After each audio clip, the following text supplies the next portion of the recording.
தக்காளி குருமா எப்படி செய்கிறதுன்னு பார்க்கலாம். ஒரு மிக்ஸி ஜார் எடுத்துக்கிட்டு 1 இன்ச் அளவு உள்ள ஒரு பட்டையை வந்து சேர்த்துக்கிறேன்.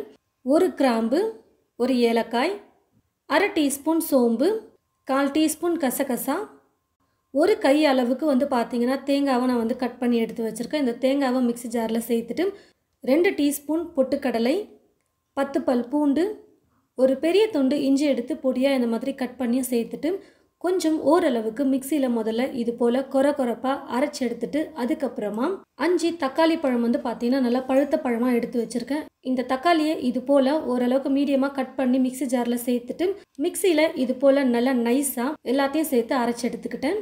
தேங்காயெலாம் நம்ம சேர்த்துருக்கிறதே தெரியக்கூடாது, அது போல் நல்லா நைஸாக அரைக்கணும். ஸ்டவ் பற்ற வச்சுக்கிட்டு ஸ்டவ் மேலே ஒரு குக்கர் வச்சுட்டு குக்கர் நல்லா சூடேறினதும் தேவையான அளவுக்கு எண்ணெயை சேர்த்துட்டு எண்ணெய் நல்லா காஞ்சதும் கடுகு சேர்த்துட்டு கடுகு நல்லா பொரிஞ்சதும் 1/4 டீஸ்பூன் பெருங்காயத்தூள், 2 வெங்காயம் எடுத்து இந்த மாதிரி கட் பண்ணி வச்சுருக்கேன். அதை சேர்த்துட்டு கூடவே கருவேப்பிலையும் கொஞ்சம் சேர்த்துட்டு நல்லா வதக்கிக்கிறேன்.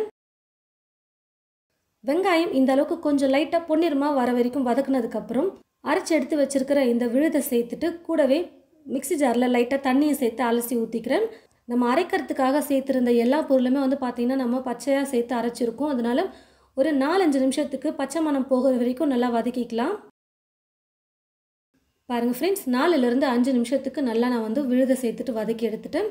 இப்போ இது கூட 1 டீஸ்பூன் அளவுக்கு வெறும் மிளகாய் தூள், 1 டீஸ்பூன் மல்லித்தூள், 1/4 டீஸ்பூன் மஞ்சள் தூள், தேவையான அளவு உப்பு சேர்த்துட்டு திரும்பவும் நல்லா குக் பண்ணிக்கலாம்.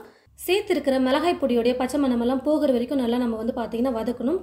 குறைஞ்சது இப்போ நான் வந்து 6லேருந்து 7 நிமிஷத்துக்கு நல்லா வதக்கிக்க போகிறேன். எல்லாத்தையும் சேர்த்துட்டு ஒரு 6லேருந்து 7 நிமிஷம் நல்லா வதக்குனதுக்கப்புறம் குருமாவுக்கு தேவையான அளவுக்கு தண்ணியை சேர்த்துட்டு நல்லா குக் பண்ணிக்கலாம். உங்களுக்கு குருமா எந்த அளவுக்கு தண்ணியாக வேணும் இல்லை கெட்டியாக வேணுமோ அதுக்கேற்றது போல் நீங்கள் தண்ணி வந்து ஆட் பண்ணிக்கோங்க. தேவையான அளவுக்கு தண்ணியை சேர்த்துட்டு நல்லா கலந்து கொடுத்துட்டு இப்போ குக்கர் மூடி போட்டு மூடி வச்சுட்டு 2 இல்லை 3 விசில் விட்டு எடுத்தால் போதும், தக்காளி குருமா ரெடி ஆகிடும். பாருங்கள் ஃப்ரெண்ட்ஸ், 3 விசில் விட்டு எடுத்துக்கிட்டேன். விசில் வெயிட்டு குறைஞ்சி வந்துருச்சு. குருமா நல்லா டேஸ்டியாக ரெடி ஆகிடுச்சு. ரொம்ப சிம்பிளான மெத்தட் தான். இது போல் நீங்கள் தக்காளி குருமா வந்து செஞ்சு பாருங்கள். கரெக்டான கன்சிஸ்டன்சியில் இருக்குது நம்ம இட்லிக்கு தொட்டு சாப்பிட்றதுக்கு. இப்போ கடைசி அது கூட பொடியாக நறுக்கிய கொத்தமல்லியை கொஞ்சம் சேர்த்துட்டு நல்லா கலந்து கொடுத்துட்டா போதும், தக்காளி குருமா ரெடி.